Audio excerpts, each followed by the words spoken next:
What you're witnessing is the gates of hell flung wide open, with countless deados breaking free from hell to invade the realm of the living. The architect behind this chaos is none other than Astaroth, one of the three great demons of hell, known as the Devil's Right Hand. The latest fantasy blockbuster of 2022, R.I.P.D. 2, Rise of the Damned, is set to shock and awe.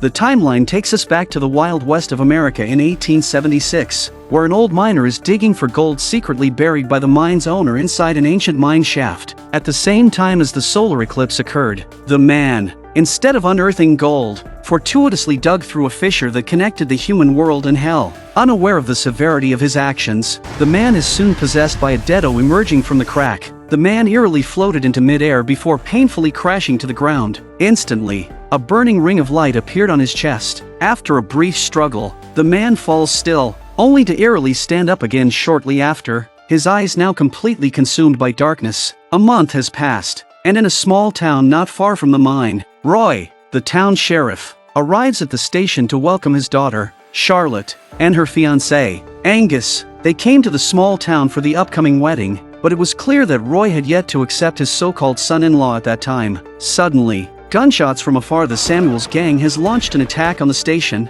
As Roy hurriedly secures his daughter's safety, the gang starts looting the crowd at the station. After ensuring his daughter's safety, Roy begins to fight back, but strangely, the bullets seem to have no effect on the bandits. Without a moment to spare, Roy turns just in time to see the gang's leader, Zeke Samuels, approaching from behind. Roy took aim and with a single shot to the head, he brought down Zeke. Then, Roy rolled behind cover to the other side of the train, but he failed to notice the gun barrel extending from behind him on the train, already aiming at him. Just as the shot rang out, a blinding flash of light cut through and Roy, who should have been dead, found himself in a brightly lit room. From the smiling Hanno across the way, Roy learned that this place was the Underworld Police Department. At this moment, Roy was indeed dead, but luckily, as an upright police officer, he had passed the relevant department's scrutiny and entered heaven. Then, Hanno invited Roy to join while explaining that the Underworld Police Department's task was specifically to hunt down deados,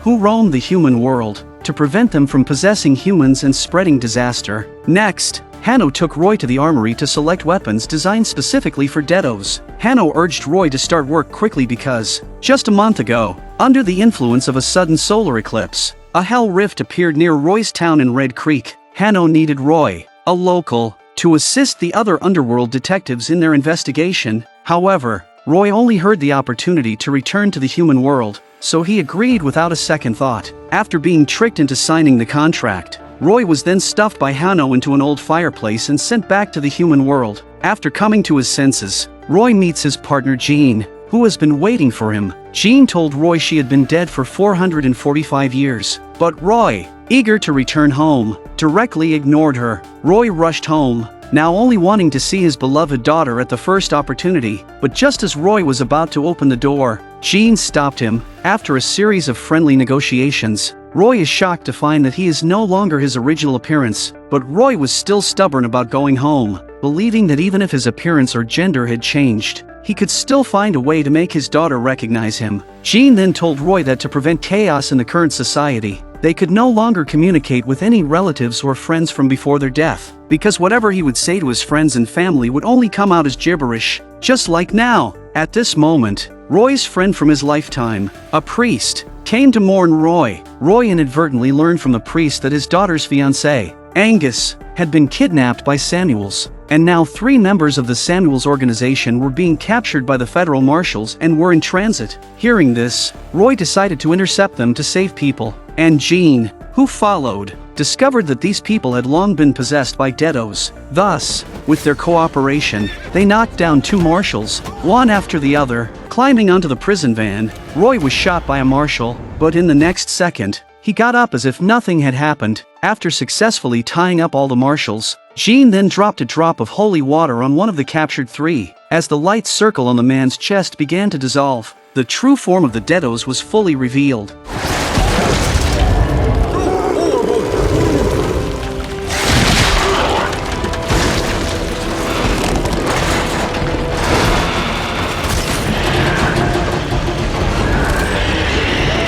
Then, The Deados, revealing its true form, broke free from the cage and came in front of Roy, but in the next second, it was dealt with by a shot from the now alert Roy. Jean swiftly dealt with another Deados who ambushed Roy, and it was then Roy accidentally discovered a wanted poster on the ground. It was only at that moment he realized he had been killed by Slim, who was standing right before him. In a fit of rage, Roy confronted Slim, who was just as perplexed. Once he gathered his wits, Slim vehemently argued his innocence, claiming he was framed. However, Roy was no longer interested in hearing Slim's excuses. Just as Roy was about to send Slim back to hell with a single shot, Jean timely intervened. She reminded him of their mission. Under the pressure of holy water during the interrogation of Slim, they learned that everything was orchestrated by a Deados named Otis, who was more powerful than the others. It was Otis who had hired Samuels to abduct humans and take them to Red Creek, though his motives remained unclear. Unbeknownst to them, Zeke was preparing to defy Otis's orders and leave after completing his task. Due to their intervention, however, Otis mercilessly extracted the Deados possessing Zeke, and with a single shot, Zeke was obliterated. This act thoroughly intimidated the rest of the Deados. Not long after, Roy and Jean, along with Slim, finally arrived at Red Creek. The bustling town was now deserted, but fortunately, they found an instill in operation. The innkeeper recognized Slim by the birthmark on his hand, for he was the most timid yet kindest of the robbers. As night fell and Roy had Slim tied up in the bathtub, Slim, who was a professional thief, managed to steal Roy's weapon. However, Slim didn't attack them, he only did it to prove he wasn't a bad person. Slim kept insisting he could be trusted, but Jean was reluctant to believe anything a Deados said. Jean convinces a shaken Roy and they set off to investigate the town's anomalies. And at this moment, under the influence of blood, the scent of hell began to spread among the living. This scent carried a deadly poison for humans. In his agony, Julius, the mayor of Red Creek, sought out Otis, pleading for a mask. In return, he offered to bring Roy and Jean to him. Otis readily agreed but, in the next second, tied Julius to a carriage, deeming him of no further use. Unaware of the situation, Roy and Jean later found Julius, from whom they learned that the townspeople who had vanished were kidnapped to an old mine in the mountains. Jean realized that this place was the location of the Hell Rift. She also finally understood that Otis's purpose in kidnapping humans was to use living bodies to fully open the gates of hell, allowing all Deados to enter the human world to take control. As soon as the words left their mouths, they were attacked from behind by Otis's men. Outnumbered, they were subdued and locked up in the mine's prison. Taking advantage of the moment Julius was locked up, one of the men immediately rushed out of the cell and attacked the guard. Unfortunately, although the man successfully knocked down a guard, he was overpowered by the guard's arriving colleagues. Roy witnessed this scene and was about to commend the man's bravery when he shockingly realized the man was Angus, his soon-to-be son-in-law whom he had never taken seriously. Unable to reveal his own identity, Roy had to indirectly express his feelings to Angus, posing as a friend from his past life. Subsequently, Roy heard Angus's promise. Roy finally relieved. He took out the only photo he had with his daughter. He tore off the photo of his daughter and gave it to Angus. This was Roy's way of expressing a father's approval. When midnight finally arrived, the Hell Rift began to awaken. Otis, seeing the time was right, ordered his men to force all the humans out to widen the rift between the worlds. 3, 2.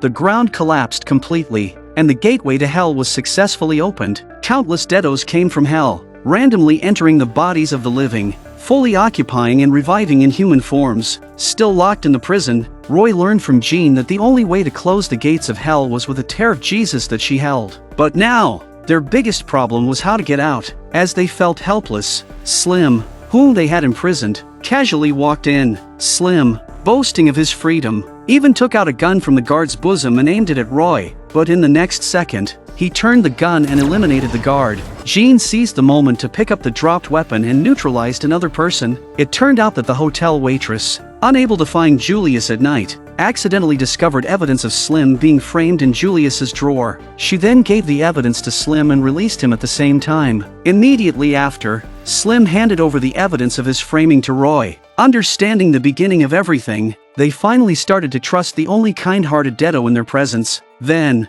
with Slim's help, Roy reached the passage where Slim took the opportunity to shoot Otis. However, Otis by then had become immune to weapon damage. so Roy had to let Slim go to rescue other survivors. Left alone, Roy was discovered by Otis's men and was overpowered due to being physically outmatched. Just as Roy was about to be pushed into the gates of hell, Jean, having prepared herself mentally, let out a roar and performed a front flip, scattering the tear of Jesus into the gates while using a long sword to kill the deados and timely rescue Roy. Under the effect of Jesus's tear, the gates of hell were instantly closed, and all deados were forcefully pulled back into hell. At this moment, Otis reluctantly revealed his true form. Jean was shocked to discover that it was Astaroth, one of the 3 great demons of hell. Known as the right hand of the devil, Astaroth knocked Roy and Jean away with a single move. Roy quickly picked up a weapon nearby and began to counterattack, while Jean managed to grab her specialized weapon, but in the next second, they were still bound by the demon. As they watched the energy within them being continuously drained, Jean mustered all her strength to pull out the cross from behind and saved Roy. Temporarily escaping danger, Roy also found Jean's dropped tear of Jesus. Seeing Jean in critical condition, Roy did not hesitate to pour the remaining tears into the gun barrel, rolled, and decisively aimed and pulled the trigger.